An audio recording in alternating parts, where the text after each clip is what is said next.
How's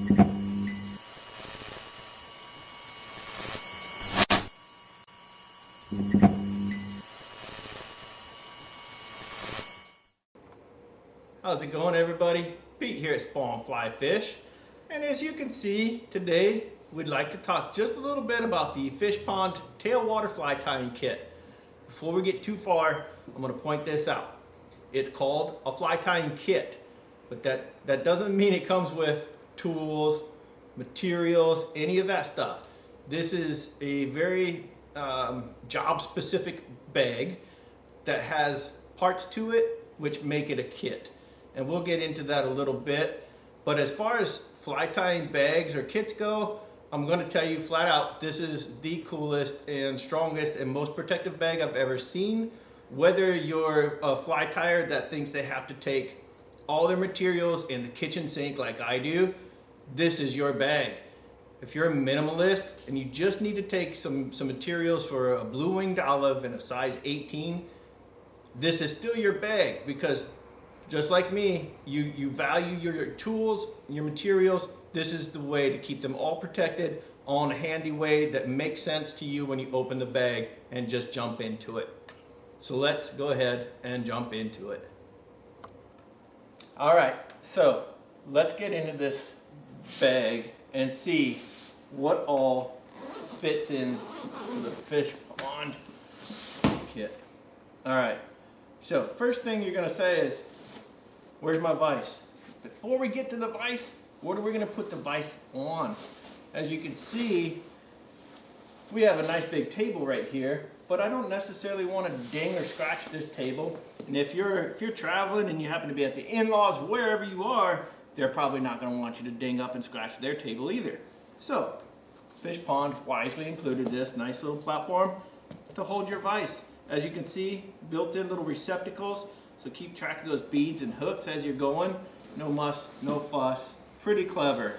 So now we'll go to the opposite side of this bag. And if you look, they've got a nice little compartment carved out of this really dense, thick foam. And this is going nowhere. And on the base of this cutout, plastic insert. Nothing's going to get damaged in there. So right next to where our pedestal sits, if you don't have a pedestal, by all means throw a box in here or whatever, and then your C-clamp would sit in this nicely protected cushioned pocket. So since we are on a pedestal, we still need a place to put that vise head, and there we go. I don't need a separate bag or anything like that. This is lined on the inside, and so if you have stuff that's important, like some light reading that you might want to do while you're sitting there tying flies or just getting done tying flies. So now you can see this is lined, it's soft, it's not going to damage anything, it's going to keep your heads protected or whatever else you need to store in there. You know, it's a great place to throw your watch or wallet, whatever. And there we go. We're ready to tie flies. So let's zip this protected part back up and stay here on this side for a second. Now, as you can see, they gave you a nice foam insert. And this is going to give you plenty of room for storing some thread, wire, some tubing, whatever you need, all right there, one handy spot. Now let's get into the fun stuff. What do you really need to take along with you to tie flies on a destination trip? Well, if you ask me, everything. You just need it all. But that's me, that's the kind of fly tyer I am. So you might need a pack or two of some marabou when you're out there, and you never know what situation you might run into. So, you know, whether you're chasing freshwater or saltwater, you could definitely get this dialed and be a minimalist in what you're carrying. I like to think that I'm going to fish from coast to coast on any trip, so I'm ready for it. Always useful to have some dubbing with you when you're on your trips. We're a little partial to some semi-seal here at Spawn. So of course I've got all of our Spawn semi-seal, got a bunch of Arizona semi-seal, and in a couple colors, so I should be covered there for tying a couple quick bugs. What's a fly without a hook? It's not a fly. So here we go. We got a couple hook selections. Again, from tiny to big, fresh, salt, doesn't matter. It's all in there. we got lots of room for it, so let's use the room. And then I'm a fan of some hackle once in a while too. So this will allow you to fit a hackle or 2 or 15 or 20, and I'm a fan. Now, not all your hackle have to go into that spot. You know, what if you're working on just a very specific bug and you want quick access to very specific feather? Well, then leave that one in the front and you know exactly where it is. And then if you open up the inside, remember where we pulled out that magic spot from to use as our platform. There's also another zipped pocket on this side, and when I switch from that blue to that pink, or pink to the blue because it's steelhead season, I've got it right there.